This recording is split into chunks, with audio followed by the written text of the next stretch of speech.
નમસ્કાર, weather analysis સાથે હું છું પાયલ અને શહેરમાં આપણે અત્યારે ઠંડીના કારણે ઠીઠુરી રહ્યા છીએ, પણ આ ઠંડીની વચ્ચે વરસાદની સંભાવનાઓ છે, માવઠું પડવાની સંભાવના છે।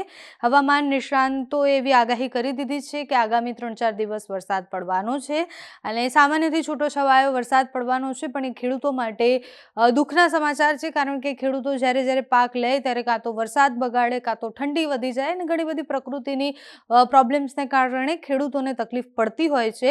ફરી એકવાર ખેડૂતો દુઃખમાં છે અત્યારે, કારણ કે આગામી 3 દિવસ વરસાદની સંભાવનાઓ છે। હવામાન વિભાગની આગાહી પ્રમાણે પણ જોઈએ તો 8 તારીખથી 10 તારીખ સુધી વરસાદની સંભાવના છે। વિંડીના માધ્યમથી સમજીએ તો વિંડીના માધ્યમથી જોઈએ તો 8 તારીખે મધ્યના ભાગોમાં ક્યાંક વરસાદ પડવાની સંભાવના અને દક્ષિણના ભાગોમાં ક્યાંક વરસાદની સંભાવનાઓ છે। બીજે ક્યાંય વરસાદ નથી દેખાતો। ઉત્તર ગુજરાતમાં ક્યાંક વરસાદ પડી શકે છે। વડોદરાની આસપાસ પણ વરસાદ દેખાઈ રહ્યો છે। 9 તારીખ સુધીમાં સ્થિતિ એકદમ બદલાઈ જશે અને વરસાદની જે તીવ્રતા છે એ વધી જવાની છે।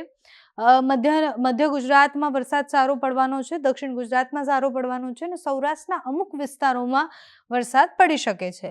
બાકી 10 તારીખ સુધીમાં ફરીથી ગુજરાતમાં કોઈ વરસાદની એટલી સંભાવના નથી, સામાન્ય છૂટોછવાયો વરસાદ ક્યાંક પડી શકે એવી સંભાવનાઓ છે। હવામાન વિભાગની આગાહી પ્રમાણે પણ 8 થી 10 તારીખ સુધીમાં વરસાદની સંભાવના, માવઠું પડવાની સંભાવના છે।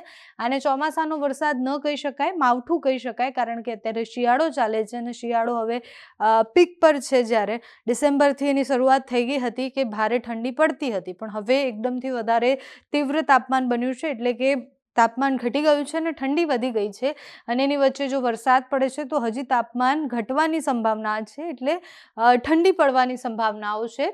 હવામાન વિભાગ શું આગાહી કરી રહ્યું છે, કારણ કે વિંડીના માધ્યમથી સમજ્યા ત્યાં સુધી તો જે સ્થિતિ હતી એ દેખાતી હતી કે 8 અને 9 તારીખે સારો એવો વરસાદ પડશે। હવામાન વિભાગની આગાહી જોઈએ તો આપણને ખ્યાલ આવે કે બનાસકાંઠા, મહેસાણા, સુરેન્દ્રનગર, અમદાવાદ, ગાંધીનગર, સાબરકાંઠા, અરવલ્લી, બોટાદ, અમરેલી, ગીર સોમનાથ, ભાવનગર, નવસારી, વલસાડ, દમણ, દાદરાનગર હવેલી, આ બધા જ વિસ્તારોમાં સામાન્યથી છૂટોછવાયો વરસાદ પડવાની પૂરેપૂરી સંભાવનાઓ છે। ભારે વરસાદ ક્યાંય નહીં પડે, પણ છૂટોછવાયો હળવો વરસાદ પડશે, પણ આ બધા વિસ્તારોમાં પણ હજી અમુક વિસ્તાર વધી શકે એવી સંભાવના છે, કારણ કે 2 દિવસ પહેલા જ્યારે આપણે હવામાન વિભાગની આગાહી જોઈ ત્યારે આગાહી કંઈક અલગ હતી, આજે કંઈક અલગ છે। 9 તારીખની સ્થિતિ પણ જોઈએ કે 9 તારીખે ક્યાં સંભાવના છે। 9 તારીખે સ્થિતિ સૌરાષ્ટ્રની બદલાઈ ગઈ છે। સૌરાષ્ટ્રના અમુક વિસ્તારોમાં જ્યાં વરસાદ નહોતો પડવાનો ત્યાં નથી પડી રહ્યો અને જેમાં પડવાનો હતો ત્યાં પણ નથી પડવાનો, એટલે કે સાબરકાંઠા, અરવલ્લી, ગાંધીનગર, અમદાવાદ, સુરેન્દ્રનગર, બોટાદ, તાપી, ડાંગ, નવસારી, દમણ, દાદરાનગર હવેલી, આ બધા વિસ્તારોમાં વરસાદની સંભાવના છે। છૂટોછવાયો વરસાદ પડવાનો છે, આઇસોલેટેડ પ્લેસીસ પર પડવાની સંભાવના છે, એટલે સામાન્ય વરસાદ અમુક વિસ્તારમાં પડી શકે છે। જેમ કે અમદાવાદમાં વરસાદની સ્થિતિ હોય કે અમદાવાદમાં વરસાદ પડવાનો છે, તો એ વરસાદમાં આખા અમદાવાદમાં વરસાદ ન પડે, પણ અમુક વિસ્તારમાં, પૂર્વના વિસ્તારમાં પડે, પશ્ચિમના વિસ્તારમાં, દક્ષિણ, કોઈ પણ વિસ્તારમાં સામાન્ય વરસાદ પડી શકે તેવી સંભાવનાઓ હવામાન વિભાગ દ્વારા આપવામાં આવી છે। હવામાન વિભાગે 8 અને 9 તારીખની આ સ્થિતિ અત્યારે બતાવી છે, પણ 10 તારીખે પણ વરસાદની સંભાવના છે એવું હવામાન વિભાગે પહેલેથી આગાહી કરી છે। હવામાન નિષ્ણાંત પણ એવું કહી રહ્યા છે કે 8, 9 અને 10 તારીખે સંભાવના છે કે સારો એવો વરસાદ પડી શકે છે, માવઠું પડી શકે છે। આ માવઠું પડવાનું કારણ છે વેસ્ટર્ન ડિસ્ટર્બન્સ, ઉપરના વિસ્તારોમાં અત્યારે હિમવર્ષા થતી હશે, આપણે ત્યાં અત્યારે વરસાદ પડી રહ્યો છે, પણ આ વાતાવરણનું જે ચક્ર છે જેમ જેમ બદલાય છે એમ સૌથી વધારે તકલીફ ખેડૂતોને પડી રહી છે, કારણ કે ખેડૂતો સારી રીતના પાક નથી લઈ રહ્યા।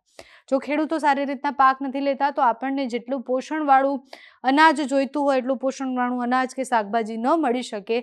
આ વાતાવરણના બદલાવના કારણે તમને ફીલ થતું હશે કે તમારા સ્વાસ્થ્ય સાથે પણ ઘણા બધા બદલાવ થતા હોય છે। અત્યારે શિયાળો જોઈએ તો આમ પીક પર છે આપણા ગુજરાતમાં, ને આપણે એવું કહી શકીએ કે ભારે ઠંડી પડે છે સવારે અને સાંજે, પણ પાછો વરસાદ પડશે તો એ ઠંડીમાં પણ તીવ્રતા વધવાની છે, એટલે ઠંડી પણ વધુ પડવાની સંભાવનાઓ છે। હવામાન વિભાગ શું આગાહી કરી રહ્યું છે કે આગામી હજુ કેટલા દિવસ વરસાદ પડી શકે એ હવામાન विभाग थी सांभळीए।